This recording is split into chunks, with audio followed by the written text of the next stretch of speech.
Welcome to Net Impact, the podcast that demystifies and explores the influence of cybersecurity and cybercrime across the world and into our lives. Brought to you by ThriveDX, the global leader in cybersecurity training. Here's your host and guide to the digital world, Fred Menachem.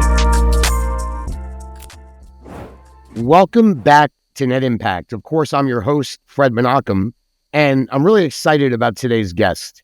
We got to know each other over the years from my affiliations with Ileana Ros-Lehtinen and Senator Bob Graham, Joe Lieberman, and Bill Richardson. I think we've met across that time. You were involved with national security and all of that. So look, today, as everybody knows watching this podcast, we're at a really critical time in cybersecurity. Of course, attacks are on the rise. They're impacting all of our lives. Adversaries are targeting our critical infrastructure. And of course, they're disrupting everything from flights to cellular to emergency services, and even, countries attempting to poison our water systems. And that comes, nation states attempting to upend our elections with disinformation campaigns. And I was just reading yesterday that cybercrime could reach over 10 trillion by next year. And here to talk about, of course, is great guy, Brandon Wales. And he, of course, for folks that don't know him, and I don't think there's many folks out there in cyber that don't, but he's been on the front line of fighting this battle for, I think over 2 decades. And after many years in the public sector, he just really took a big jump, a leap, and he accepted a role as the vice president for cybersecurity strategy at SentinelOne, which we'll get into later, but it's a cybersecurity company that uses artificial intelligence to automatically prevent, detect, and respond to cyber attacks and, keeping government, businesses safe. And like I said, 20 plus years of experience advancing the U.S. national security interests at the highest levels of government, and served as executive director of Cybersecurity and Infrastructure Security Agency, which is known better as CISA. He led the development of the agency's roadmap for artificial intelligence, championed efforts to counter compromises of U.S. critical infrastructure by, let's say, the People's Republic of China, and oversaw the integration of threat intelligence into CISA's cybersecurity operations. And I'm almost done, Brandon. I'm probably embarrassing you. But as CISA's executive director, he also was acting director. He played a pivotal role, really a leading role in shaping U.S. cybersecurity strategy. He led the government's response to the SolarWinds hack, the Microsoft Hafnium global crisis, and the Colonial Pipeline ransomware attack. And also he was appointed to lead the U.S. government's resilience efforts in response to the Russian invasion of Ukraine. Prior to that, he served as senior counselor for cybersecurity to the Secretary of Homeland Security, acting chief of staff for the Department of Homeland Security, and director of the Office of Cyber and Infrastructure Analysis. So I also know something, and we'll probably talk about it a bit later, that he began his career in the early years as a national security advisor to then U.S. Senator John Kyle from Arizona. And anyway, I'm so excited to see you, Brandon. I know you're probably embarrassed being a humble guy, but it's great to see you, man. I'm so proud to have you on. How are you? No, Fred, thank you. Really, really glad to be here. This will probably be the first cybersecurity podcast where someone is dressed in a 3-piece suit. So that will start off with it'll be unique right off the top. Right. Well, Fred Menachem, traditionally has a big personality, as they say. But I'm really happy to have you, all joking aside. And you've spent a lot of time in the public eye. You have a reputation of being a calm force during times of crisis. I've heard that from a lot of people who, we collectively know. You've done a lot of stuff. But before we get to that, I think out there's a lot of people who don't really know who is Brandon. You come from a big Italian family. I know that. Why don't you tell me a little bit about you? Yeah. So I grew up in New York City, and spent my childhood there.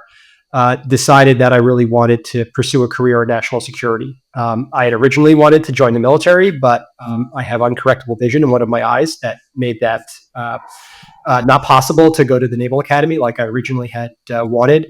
So decided to try to pursue a civilian career in national security, and I have been really blessed to have had the opportunity to do so. So came to DC for college, and kind of like a lot of people got stuck here and haven't been able to extract myself ever since. Worked at some think tanks, then went to work for Senator Kyle, a real national leader on U.S. security policy and national security, extremely thoughtful, had very broad respect across the aisle on national security issues, and so that was my first foray into public service, and for me began what has ended up to be a more than 20-year career, in public service.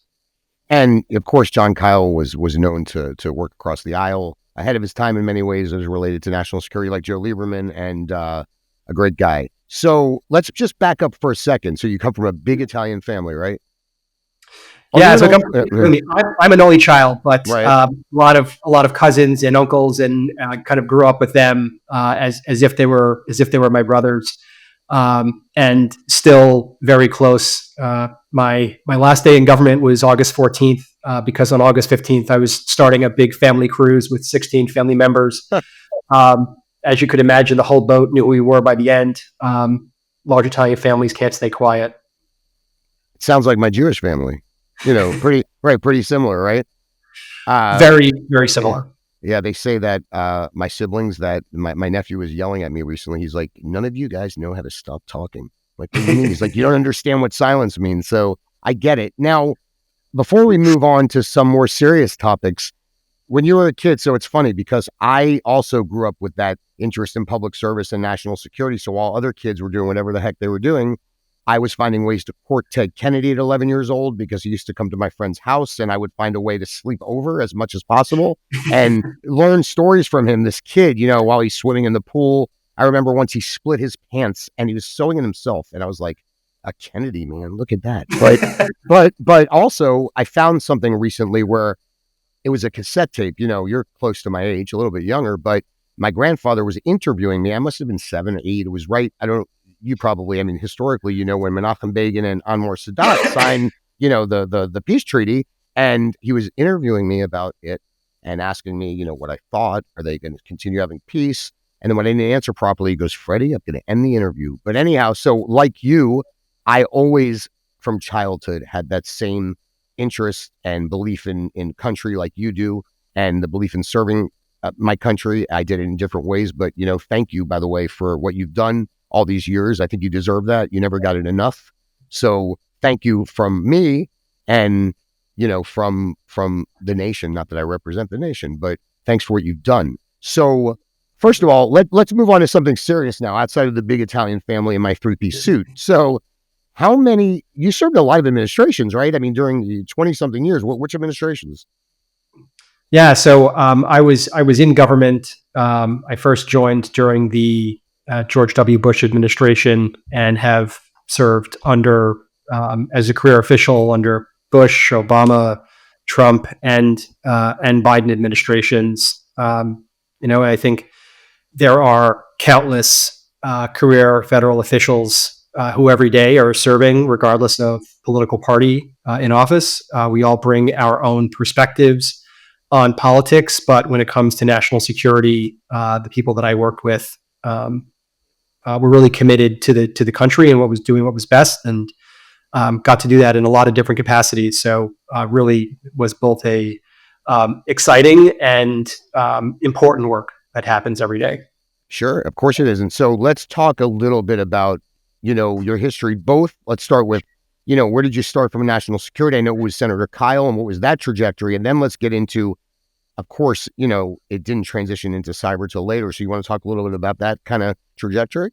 Yeah, I think, like a lot of people who have been in this business for a while, where you start is not necessarily where you end. And so I didn't start with a focus on cybersecurity policy, which was probably a very niche topic 20 years ago in a very small community. I started focusing when I worked for Senator Kyle on much bigger ticket national security items, things like missile defense policy and arms control and defense budget, some topics that even persist to today, like U.S. policy in the Middle East. So that's where I had started. But this was in the post 9/11 period, a lot of focus on counterterrorism and what we can do to support the nation's ability to protect itself. And had an opportunity from a friend of a friend who had just started at the new Department of Homeland Security, had actually worked at the White House, and he had moved over to the new this new department that had been formed, and had started working in a new area called the Office of Infrastructure Protection. He said he needed help. Asked my friend. My friend didn't want to go into the administration, didn't want to go into government at the time, but turned him on to me, and that began my career. And when I first got there, again, the focus was all CT all the time. I started at DHS in April of 2005. Oh, wow. In June of that year, I moved over to support to start building what was an infrastructure intelligence fusion center. So how do we take intelligence that we get and apply it against our understanding of our nation's infrastructure to say, how should we prioritize our efforts? Which types of attacks could cause the greatest impact on our infrastructure so that we could focus our CT efforts where they matter the most. But I started there in June of 2005. In July, we had the London subway bombing. So right from the get-go, issues of real import were happening. Was that your first significant crisis? Like at that level?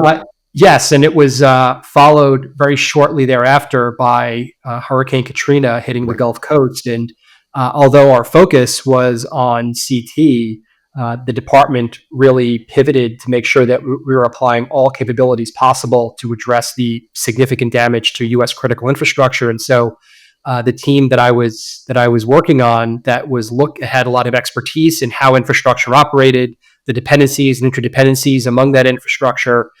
We were brought in and asked to help support the efforts to make sure we were understanding the context, what were going to be the downstream ripple effects of that storm. So what I have seen over the past 20 years is you do not have to wait long for the next crisis to hit. Right. I imagine, and I remember those years well, that, unfortunately, government, it's hard. I mean, those were really kind of pioneering times. There was a lot of criticism at the time. I mean, you remember, and it was hard. I mean, I'm sure you learned a lot. I mean, you kind of jumped in. I mean, you were a guy that you're a pioneer, man. You were thrown into these crises, right? Early on, you didn't really, right? You had to just you guys had to figure it out as you went, right? And so the department at that point, in 2005, was only 2 years old. It was frankly, probably can be called an experiment in how you bring together 22 agencies and try to make them into a more cohesive unit.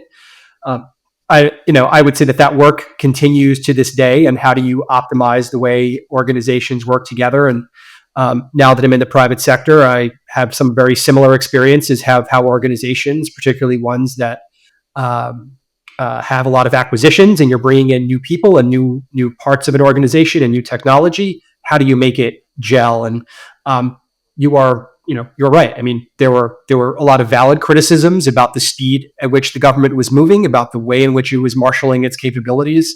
But I have seen over the course of 20 years just consistent improvement in the way in which we execute the people's business. And every disaster, we got better. And we're able to operate better, faster, more efficiently. But there's always going to be new challenges that are thrown at you. The challenges that the government faced in Hurricane Katrina, we made huge improvements in the post-Katrina world to be able to operate more efficiently, more effectively. But still new wrinkles when Hurricane Maria hit Puerto Rico in 2017. It posed a huge number of new and unique challenges to how the government operates. And there were things we learned and had started making improvements nearly immediately to make sure that the next disaster we're able to operate more effectively. Right. And so, look, first of all, I think, unfortunately, it's tough. Sometimes when you're the outside looking in, and of course, in democracy, it's important for people, to pay attention and criticize when necessary. But from, my experience working in politics and government, I know it's not easy. These things are happening. They're new. So speaking of that, and, you've been through so much, and I guess part of the reason why you're so calm under pressure, and you're kind of a guy that's, you don't get, you might get, nervous inside, but on the outside, you come across as control. And I think I'm guessing, knowing the kind of family I come from, being an only child and coming from a big Italian family, right? You had to learn how to, how to handle all those people and all that volume. Yeah, I would argue that there's probably some nature and some nurture here. So I think, I think pathologically, I'm a bit calmer than most, even in my family. But that being said, I've had a lot of experience over the last 20 years having to absorb big, big crises, big incidents, and just having to learn how do you have to act to make sure that we are successful in this effort. And very rarely is it getting your emotions ratcheted up to 10. Yep. A lot of it, in terms of being a leader, is figuring out how do you set the tone for an organization. And if you're calm, your team will be calm, and they'll be focusing on the work and not on feeding their emotions. And when the work you do matters as much as it did when I was in government, where the decisions that were being made by leaders at the Department of Homeland Security, at FEMA, at CISA, could have real effects on people's lives. You want leaders there who are taking that seriously and doing everything possible to make sure that how the government ultimately responds is thoughtful and in the best interests of the American people. 100%. So before we move on to nation states, I want to ask you a couple more things quickly. So I know we've spoken about this and in our pre-interviews and other conversations, but of course, you've been through adversity, there's learning moments early in your career. You want to just tell us about one of them and what you learned and how it helped you improve as a leader? Yeah, I mean, I would, as I think about kind of my career, I've learned from nearly every leader that I had the opportunity to work for, and I'd say every incident has forced me to kind of examine how we would do something better. No one is perfect. I made mistakes during the course of my career. In some cases, they were, dumb, sloppy mistakes. During work on Hurricane Katrina, I was working on material that had to go up to the secretary that he was going to use to brief the White House. And I literally just made a mistake in how I inputted data into an Excel spreadsheet that all of a sudden made it look like the vast majority of our refining capacity was back online when it wasn't. Neither I nor the person I was working with had noticed the error until it was too late. And so just things like that, to just take a moment to say, okay, what are you doing? How do you make sure you don't make these kind of mistakes? How do you make sure that what you are putting out is right? Because the government doesn't have the luxury of putting out information that's wrong. But there are other times that I've learned just sort of how to interact with how you interact with others, how do you build ties, how do you build bridges, how do you maintain the type of relationship that you need to be able to work across different factions and different individuals and different organizations to be successful. So I have a story. I was working with Senator Kyle and was staffing him on a trip to Israel. This was long planned, but it happened to be, it was part of an interparliamentary commission that he was working on with the Knesset. It was bipartisan and bicameral. We had some Republicans and Democrats from both House and Senate with us. And it just so happened that we were there when the Palestinians were holding their election after the death of Yasser Arafat. And there was separately a delegation that was there to observe the election.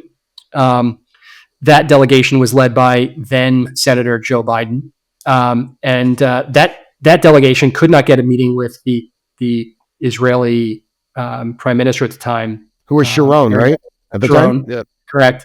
And they asked if they could join our meeting that we had already had scheduled. And, I recommended to my boss, being kind of a fiery young staffer, like, no, because Senator Biden will monopolize the conversation. And, this is ours and we need to keep it. But Senator Kyle was really a consummate professional and a great guy. And he's like, no, we need to do this. This is important. This is the official delegation. We need to support Senator Biden. And so we ultimately did it. I think on the whole, it worked out for Senator Kyle. I say in hindsight, all of my points that I raised were right, but at the end, being right doesn't matter. You have to think about your long-term goals and what you're trying to achieve, and particularly when you're working in a legislative body or you're working in a government where you're going to have to work with these people tomorrow, you're going to have to be able to work with them to get things done. The relationship matters more in a lot of cases than FaceTime or a lot of other issues that will make you make you make decisions in the heat of the moment.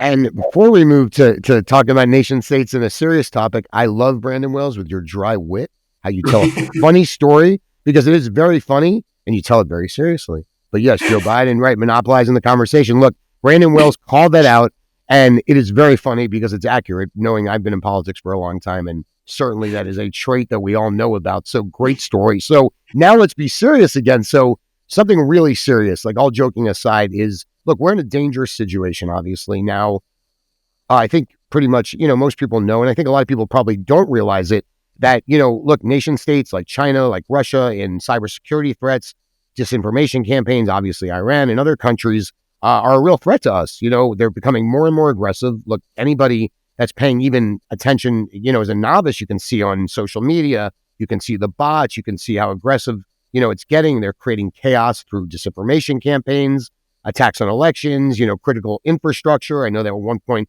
Iran tried to poison a water plant in Pennsylvania. I mean, it's getting insane. And you've been through this, and what are you seeing? I mean, and what do you think is going to happen, and how are we going to solve that? Yeah, so you're exactly right. I mean, the cyber threats that we face today are like nothing we've ever seen before. And I was talking to a colleague who often said, when we look back at the arc over the past decade of kind of cyber, there are things that 10 years ago we would have thought were the end times in cyber attacks. And just thinking, being in the government and seeing how much hand-wringing we did over the attack that North Korea conducted against Sony, where they had destroyed a number of their computers, where the amount of focus about the government thinking, like, is this war or not, when a country is launching that kind of attack.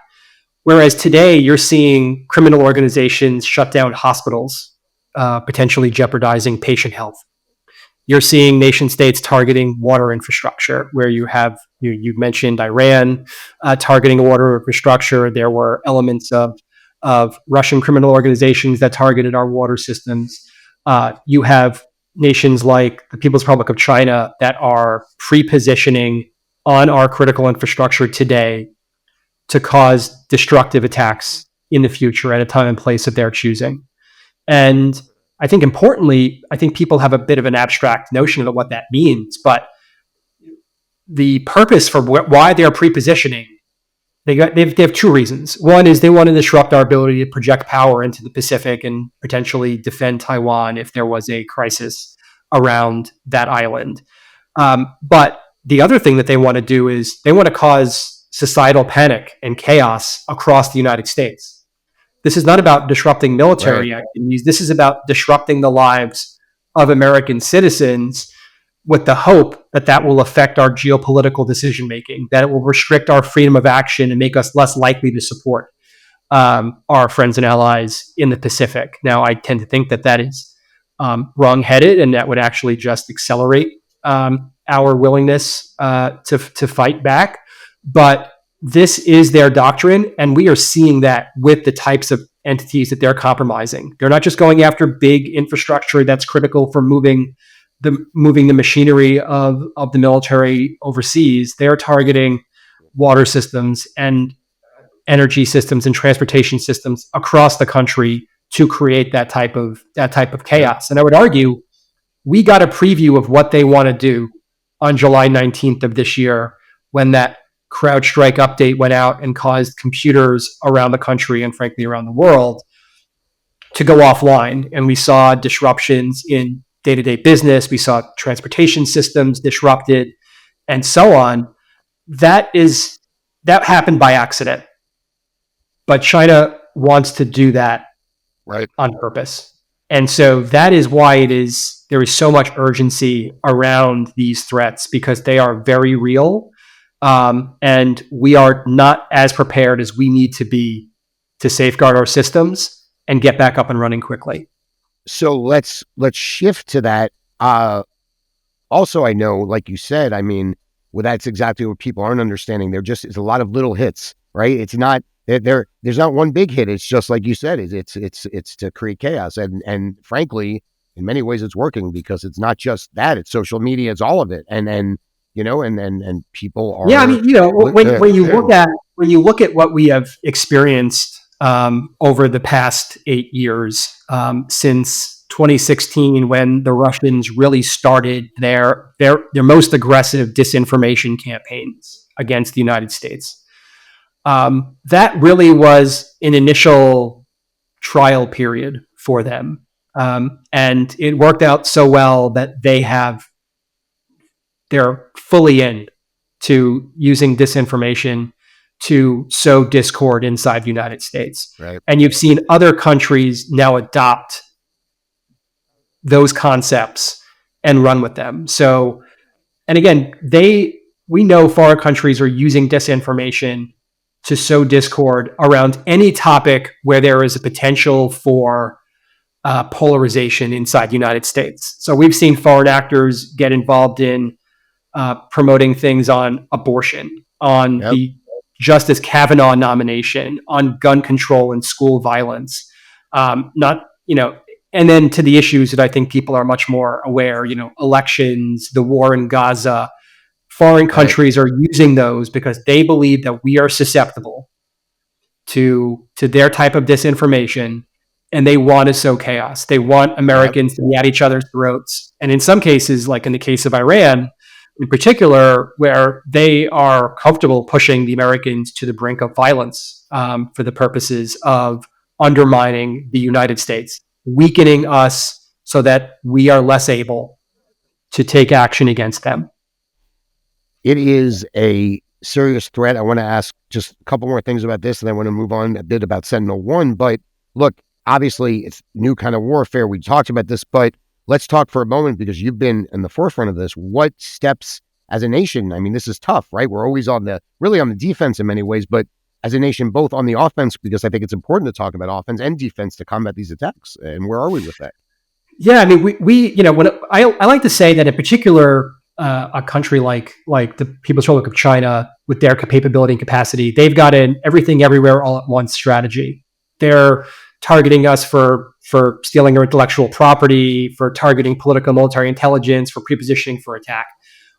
On our end, we need to answer that with the same. We need an everything everywhere all at once strategy for how we are enhancing our offensive capabilities to disrupt them, our defensive capabilities to be able to stop and disrupt attacks that are underway, that we have built resilience in our systems so that even if there is a disruption, even if an adversary got into our system and took it offline, the actual function that they were performing, the service that they were delivering to the American people, that's going to continue, because we're never going to stop every single attack. And so we need to do more to stop it, but we also need the ability to be able to bounce back quickly and not have our critical functions effective. Now, for the U.S., that means a couple of things. It means, how do we work together? And that starts with, how does the U.S. government work with the private sector here, which is a tremendous source of innovation. We can talk about that in a bit. Because neither the government nor industry has all of the necessary insights.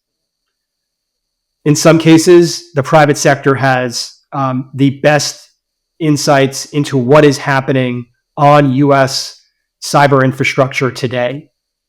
And we need those insights because they could do things like taking action at scale. But the government can provide useful context. What are adversaries going after? How are they doing it? How have their tactics changed? And we need to be providing that information to industry to help feed their defensive actions. But likewise, we have a tremendous advantage in the United States, and that is we have partners around the world who are working with us. Some that are long-term, very close allies, like Canadians and the Brits and our Australian and New Zealand counterparts.